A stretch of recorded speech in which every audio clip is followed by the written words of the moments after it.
আপনাদের সামনে নতুন একটা ভিডিও নিয়ে আসলাম রোজ ভ্যালির আপডেট। তা রোজ ভ্যালি এখন ইডির হাতে পড়েছে।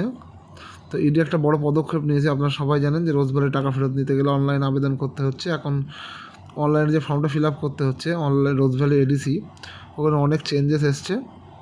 আমারও কিছু টাকা রাখা আছে, তার জন্য আমি এটার ওপর সবসময় নজর রাখি যে কখন কী আপডেট দিচ্ছে। তো আজকে যে আপডেটটা দিয়েছে আপনারা দেখে রাখুন। ডেটটা এই যে 30শে আগস্ট 2024, 6:54 AM আজ সকালে আপডেট।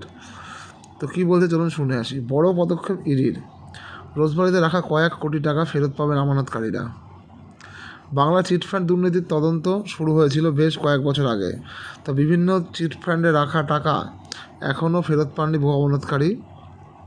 আর তদন্তের আওতায় আসা এই চিটফান্ডগুলির মধ্যে অন্যতম ছিল রোজ ভ্যালি। সেই সংস্থাতে কয়েক কোটি টাকা রেখেছিল বহু আমানতকারী। এবার তাদের মধ্যে অনেকেই ফেরত পেতে চলেছেন সেই টাকা। বাংলায় চিটফান্ড দুর্নীতি তদন্ত শুরু হয়েছিল বেশ কয়েক বছর আগে। তবে বিভিন্ন চিটফান্ডে রাখা টাকা এখনও ফেরত পাননি বহু আমানতকারী। আর তদন্তের আওতায় আসা এই চিটফান্ডগুলির মধ্যে অন্যতম ছিল রোজ ভ্যালি। সেই সংস্থাতে কয়েক কোটি টাকা রেখেছিল বহু আমানতকারী। এবার তাদের মধ্যে অনেকেই ফেরত পেতে চলেছেন সেই টাকা। তবে একটা কথা মাথায় রাখবেন, আপনি আবেদন করলেন মানে যে আপনি সঙ্গে সঙ্গে টাকা পেয়ে যাবেন বা কিছুদিনের মধ্যে টাকা পেয়ে যাবেন, এই আশাটা করবেন না। কারণ এটা ভেরিফিকেশন হবে, তারপরে এটা ইনভেস্টিগেট হবে, তারপরে যদি ফর্মটা সঠিক হয়, সঠিক যদি ভুল হয় তা আপনাকে এডিট করার অপশান দেবে পরে। আপনি একবার সাবমিট করে ফেললে আর এডিট করতে পারবেন না। সেটা ওরা ভেরিফিকেশন করার পর যদি দেখে আপনার ফর্মে কোনো ভুল আছে, তখন আপনি এডিট করার অপশান পাবেন। আপনাকে মেসেজ SMS-এর থ্রু এবং বা যে মোবাইল নাম্বার দিয়ে রাখবেন, সেই তারা SMS পাঠাবে কিছু কিছু ভুল হয়েছে, বা আপনার ওই যে সার্টিফিকেট নাম্বারটা আছে, অ্যাপ্লিকেশন নাম্বার, ওটা দিয়ে চেক করলে আপনি দেখতে পাবেন কোথায় কোথায় ভুল আছে। সেগুলো এডিট করে আবার ঠিক করে নিতে পারবেন। কারোর টাকা মার যাবে না, সবাই টাকা ফেরত পাবেন। তো চলুন আরও জেনে আসি আর কী আছে। রিপোর্ট অনুযায়ী রোজভ্যালিতে রাখা টাকা আমানতকারীদের ফিরিয়ে দেওয়ার জন্য বড় পদক্ষেপ করেছে এটি। বৃহস্পতিবার অ্যাসেট ডিসপোজাল কমিটির হাতে 19,40,00,000 টাকার চেক তুলে দেয় এনফোর্সমেন্ট ডিরেক্টরেট। উল্লেখ্য, রোজভ্যালিতে টাকা রাখা আমানতকারীদের তাদের অর্থ ফিরিয়ে দেওয়ার দায়িত্ব রয়েছে এই অ্যাসেট ডিসপোজাল কমিটির ওপর। এর আগে রোজভ্যালি কাণ্ডে তদন্তে নেমে কয়েক কোটি টাকার সম্পত্তি বাজেয়াপ্ত করেছিল ইডি। সেই বাজেয়াপ্ত সম্পত্তি বাবদ এই 19,40,00,000 টাকার অ্যাসেট ডিসপোজাল কমিটির হাতে তুলে দিল ইডি। গতকাল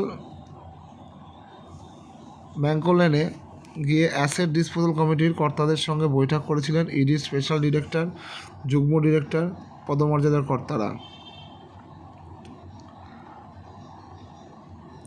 তো এই ছিল রোজভ্যালির আপডেট। তো আপনারা কেউ হতাশ হয়ে পড়বেন না, অবশ্যই সবাই টাকা ফেরত পাবেন। আশা রাখুন, যদি কেউ অ্যাপ্লাই না করে থাকেন অ্যাপ্লাই করুন, সেটা ভেরিফিকেশন হবে। তারপরে যদি কিছু ভুল হয়ে থাকে খুব দেখে শুনে আপনি ফর্মটা ফিল আপ করবেন। আপনারা যদি কোনো জায়গায় ভুলও হয়ে যায় আপনি টেনশন করবেন না, পরে ওটা ভেরিফিকেশন করার পরে আপনাকে আপডেট দিয়ে দেবে, SMS আসবে, বা আপনি ওই অ্যাপ্লিকেশন নাম্বারটা দিয়ে বা আপনার ওই যে যেটা সার্টিফিকেট নাম্বার আছে সেটা দিয়ে চেক করলে আপনি দেখতে পাবেন কোথায় কোথায় ভুল হয়েছে, সেগুলো পরে ঠিক করে দিতে পারবেন। কিন্তু সাবমিট করার পর সঙ্গে সঙ্গে পারবেন না, সেটা সময় লাগবে। ওরা ভেরিফিকেশন করার পরে যেটা ভুল হবে আপনাকে জানিয়ে দেবে, সেটা ঠিক করার জন্য। তো ততক্ষণ পর্যন্ত সবাই ভালো থাকবেন। আবারও বলছি, যারা অ্যাপ্লাই করেননি তারা অ্যাপ্লাই করতে পারেন। এখনও করে নিন অ্যাপ্লাই, এখনও সময় আছে।